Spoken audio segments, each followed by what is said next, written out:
Hello students, welcome to GSV की class. अब हम क्लास 6 का साइंस का चैप्टर नंबर 8 बॉडी मूवमेंट्स का पार्ट 2 यानी कि गेट ऑफ एनिमल्स के बारे में स्टडी करेंगे। तो पहले पार्ट में बच्चों हमने जॉइंट्स के बारे में स्टडी किया था। अब नेक्स्ट पार्ट में हम गेट ऑफ एनिमल्स यानी कि जो भी एनिमल्स हैं, अर्थवॉर्म, स्नेल, बर्ड्स, इन सब के बारे में थोड़ा थोड़ा स्टडी करेंगे। तो बच्चों सबसे पहले हम शुरू करते हैं अर्थवॉर्म से। The body of earthworm made up of many rings joint end to end. तो बच्चों इसमें ना छोटी छोटी रिंग्स होती हैं जो आपस में कनेक्टेड होती हैं। The earthworm does not have bones. इसमें बच्चों कोई भी हड्डी नहीं होती, कोई बोन नहीं होती, सिर्फ मसल्स होती हैं और रिंग्स होती हैं जो छोटी छोटी आपस में अटैच हो जाती है, जिसकी वजह से ये मूव कर पाती है इसकी body. The muscles which help to extend and shorten the body. तो बच्चों ये जो इसकी मसल्स है ना, यही एक्सटेंड होती हैं और शॉर्ट हो जाती हैं, जिसकी वजह से मूवमेंट हो पाती है बॉडी की। During movement the earthworm first x tends the front part of the body. तो बच्चों जो फ्रंट पार्ट होता है ना बॉडी का, उसको पहले एक्सटेंड करता है, keeping the rear portion fix to the ground. तो बच्चों एक पोर्शन को तो फिक्स कर लेता है ग्राउंड से, और जो फ्रंट पार्ट होता है ना उसको एक्सटेंड करता है। फिर बाद में क्या करेगा, फर्स्ट जो फ्रंट एंड है ना उसको फिक्स कर देगा और जो रियर एंड है ना उसको रिलीज कर देगा। Repeating such muscle expansion contraction the earthworm can move through soil. तो बच्चों ये इस तरह से सॉइल पे मूव कर पाता है। इट्स बॉडी सिक्रीट से slimy substance to help the movement. तो बच्चों इसकी बॉडी से स्लाइमी सा यानी कि चिपचिपा सा एक सब्सटेंस निकलता है, जिससे ये मूवमेंट में इसको हेल्प मिलती है। अर्थवॉर्म में बच्चों छोटे छोटे ब्रिसल्स लगे होते हैं projecting out. The bristles are connected with muscles. ये जो ब्रिसल्स होते हैं ना अंदर की तरफ मसल से कनेक्टेड होते हैं। The bristles help to get a good grip on the ground. तो बच्चों ग्राउंड पे क्या हमें बहुत अच्छी ग्रिप मिलती है ब्रिसल्स की हेल्प से। Earthworm Yeats through it's way through the soil. तो बच्चों ये ना सॉइल के थ्रू अपना वे बनाता बनाता खाता रहता है अपना food. The body throws away undigested part of material. तो अनडाइजेस्टेड फूड होता है ना बच्चों, वो बाहर फेंक देता है। It makes soil more useful for plant. तो इस तरह से सॉइल जो है ना बच्चों वो बहुत यूजफुल बन जाती है प्लांट्स के लिए। अब हम स्टडी करेंगे स्नेल के बारे में। स्नेल में बच्चों ये जो आउटर पार्ट आप देख रहे हो ना, आउटर स्केलेटन होता है इसका, और ये इसकी बॉडी हो गई। Rounded structure on its back is called shell. तो बच्चों ये जो ऊपर का जो राउंडेड पार्ट है ना, इसको हम क्या बोलते हैं, shell. Outer skeleton of snail.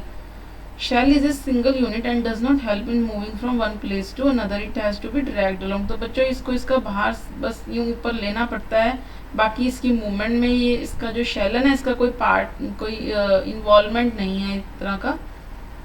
A thick structure and head of snail में come out of an opening in the shell. तो बच्चों ये जो शेल है ना, यहाँ से एक थिक स्ट्रक्चर होता है जहाँ से एक तरफ से तो हेड बाहर आता है और एक तरफ से इसके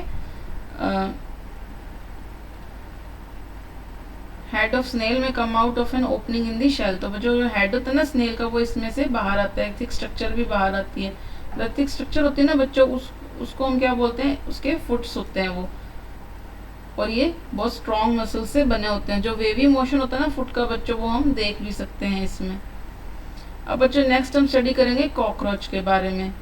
walk and climb as well as fly in the air. तो बच्चों चल भी सकता है, दीवार पे चढ़ भी सकता है और फ्लाई भी कर सकता है। ये तीनों तरह की मूवमेंट्स कॉकरोच कर पाता है। तो इसमें बच्चों 3 पेयर होते हैं लेग्स के जो वॉकिंग में हेल्प करते हैं। Body is covered with hard outer skeleton. तो इसकी जो बॉडी होती है ना बच्चों, ये हार्ड आउटर स्केलेटन से बनी होती है। Outer skeleton is made up of number of plates joint together and permits movement. तो बच्चों ये जो इसके आउटर स्केलेटन होता है ना, आउटर स्केलेटन, इसमें कई तरह की प्लेट्स होती हैं। Is made up of number of plates जो आपस में जॉइंट होती हैं और जिसकी वजह से मूवमेंट हो पाती है। 2 pair of wings attach to the body behind head. तो बच्चों ये जो हेड होता है ना इसका, यहाँ पे 2 पेयर ऑफ विंग्स होती हैं जो इससे बॉडी से अटैच होती है। The cockroach has distinct muscles near legs move the legs. तो बच्चों जो लेग्स के पास में जो मसल्स होती हैं वो तो लेग्स को मूव करती हैं, और जो बॉडी की मसल्स होती है ना बच्चों, विंग्स को मूव करने में हेल्प करती है जब कॉकरोच फ्लाई करता है। अब बच्चों बर्ड के बारे में स्टडी कर लेते हैं। Bird fly in air and walk on ground. तो बच्चे 2 तरह की मूवमेंट करते हैं, एक तो फ्लाई भी करते हैं और वॉक भी करते हैं। The birds can fly because their body well suited for flying. तो बच्चों इनकी बॉडी ही ऐसी बनी होती है कि ये फ्लाई कर पाते हैं। इनकी जो बोन्स होती है ना बच्चों, वो होलो और लाइट होती है अंदर से, यानी कि उसमें कुछ भी नहीं होता, एकदम खाली बोन्स होती हैं। ये इसके अंदर कुछ भी नहीं होता बोन्स के अंदर, इसको हम होलो बोलते हैं।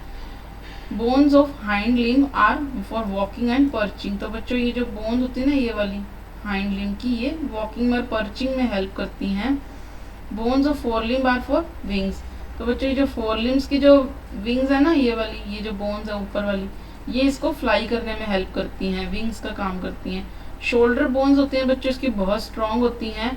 Breast bones modified to hold muscles of flight use to move the wings up and down. तो जिसकी ब्रेस्ट बोन्स होती है ना बच्चों, वो भी उन मसल्स को होल्ड करती है जो इसको फ्लाई करने में हेल्प करती हैं। अब बच्चों हम फिश के बारे में पढ़ लेते हैं। फिश में क्या होता है, the head and tail of the fish are smaller than the middle portion of body. इसका बच्चों जो मिडिल पोर्शन होता है ना, देख लो आप इस डायग्राम में देख सकते हो कि ये जो मिडिल पोर्शन है ये थोड़ा सा इसका बड़ा है, और जो साइड पे जिसकी टैपिंग हो रही है, देखो यहाँ पे ये टेल है, ये हेड है, तो ये स्मॉल है। Body tapers at both hand. तो बच्चों इसकी जो बॉडी है ना, दोनों एंड्स पे टैपर कर जाती है। The body shape is streamlined. Fish की जो शेप होती है ना बच्चों, वो कैसे हो जाती है कि जैसे वो पानी में इजीली फ्लो कर सके। Water can flow, shape is like water में इजीली ये फ्लो कर सके। And allow the fish to move in water, जिससे कि जो मूवमेंट जो है फिश की वो इजीली हो पाए। The skeleton of the fish क्या होता है, इसमें बच्चों स्ट्रॉन्ग मसल्स होती हैं ताकि ये स्विम कर सके। During swimming the muscles make the front part of the body curve to one side and tails part swings. तो बच्चों इसकी जो मसल्स होती हैं ना, जो फ्रंट पार्ट होती है, उससे क्या होता है, जिसकी बॉडी है एक साइड कर्व करती है और जो टेल पार्ट है वो दूसरी साइड स्विंग करता है। जैसे इस डायग्राम में देख सकते हो आप कि एक पार्ट इसका इधर जा रहा है और जो टेल पार्ट है वो दूसरी साइड में जा रहा है। A series of such jerks makes the fish swim ahead helped by the fins of the tail. तो बच्चों ये जो टेल होती है ना, इस पे फिन्स भी होते हैं। Fins of the fish help in balancing of body और स्विमिंग में भी हेल्प करते हैं। अब बच्चों हम स्नेक्स के बारे में देख लेते हैं। स्नेक्स क्या होता है, इसमें लॉन्ग बैकबोन होती है, थिन मसल्स होती हैं। जैसे कि इस डायग्राम में आप देख सकते हो, इसकी जो बैकबोन है बच्चों इस तरह से ऐसे जा रही है, इसमें बहुत लॉन्ग सी बैकबोन मिलेगी, connected to each other even though they are far from one another. तो बच्चों छोटी छोटी सी मसल्स होती हैं, वो एक दूसरे से दूर जरूर होती हैं, फार होती हैं, पर एक दूसरे से कनेक्टेड होती हैं। मसल्स होती है ना बच्चों, जो बैकबोन, रिब्स और स्किन की, वो इसकी भी इंटरकनेक्टेड होती हैं। Snake's body curves into many loops. Each loop of snakes gives forward push by pressing against the ground. तो बच्चों इसकी जो बॉडी होती है ना, वो कर्व कर लेती है कई लूप्स में, इस तरह के लूप्स, यानी कि इस तरह से ऐसे लूप्स बना लेती है। ईच लूप जो होती है ना बच्चों, वो फॉरवर्ड पुश देती है इसकी बॉडी को against the ground. So snakes move forward very fast and not in straight line. तो ये कभी भी स्ट्रेट लाइन में नहीं मूव करता, हमेशा फॉरवर्ड मूव करता है, बहुत फास्ट मूव करता है। बच्चों को हम एक्सरसाइज के क्वेश्चन आंसर देख लेते हैं फटाफट। Joints of the bones help in the, तो बच्चों यहाँ पे आएगा मूवमेंट ऑफ द बॉडी। तो जॉइंट्स होते हैं ना बच्चों, मूवमेंट में हेल्प करते हैं बॉडी की। एक combination of bones and cartilage, जो बोन्स और कार्टिलेज का कॉम्बिनेशन है बच्चों, वो क्या बनाता है हमारी बॉडी का, skeleton. The bones of the elbow are joint by, यहाँ पे आंसर आएगा बच्चों hinge joint. The contraction of the muscle pull the bones during the movement. तो बच्चों जो मसल का कॉन्ट्रैक्शन होता है उसकी वजह से बोन जो है वो मूव कर पाती है। अब ट्रू एंड फॉल्स देख लेते हैं। The movement and locomotion of all animals is exactly the same. तो बच्चों इसका आंसर होगा फॉल्स, क्योंकि सारी मूवमेंट्स और लोकोमोशन हर एनिमल की सेम नहीं होती। The cartilage are harder than bones. तो बच्चों ये भी फॉल्स हुआ, क्योंकि जो बोन्स होती है वो ज़्यादा हार्ड होती है कार्टिलेज से। The finger bones do not have joints. तो बच्चों ये भी रॉन्ग हो, क्योंकि फिंगर बोन्स में कार्पल्स हमने पढ़ा था कि इसमें जॉइंट्स होते हैं और बोन्स भी होती हैं। The forearm has two bones. तो बच्चों ये ट्रू है, रेडियस और ulna. The cockroach has outer skeleton. तो बच्चों ये भी ट्रू है। What is ball and socket joint. तो इसके बारे में बच्चों हमने डिटेल में पढ़ लिया है कि ये जो सिलेंडर सा हमने पढ़ा था कि वो आर्म का काम करता है, उसके आगे एक छोटी सी बॉल होती है और एक कटोरी सी होती है जो बाउल का काम करती है। Which of the skull bones are movable. तो इसमें बच्चों हमने पढ़ा था मैंडिबल। अब why our elbow can not move backwards. तो बच्चों 180 डिग्री तक की मूव करती है, जो ये हिंज जॉइंट होती है। उसके बाद हम इसको मोड़ना चाहेंगे तो नहीं मुड़ेगी।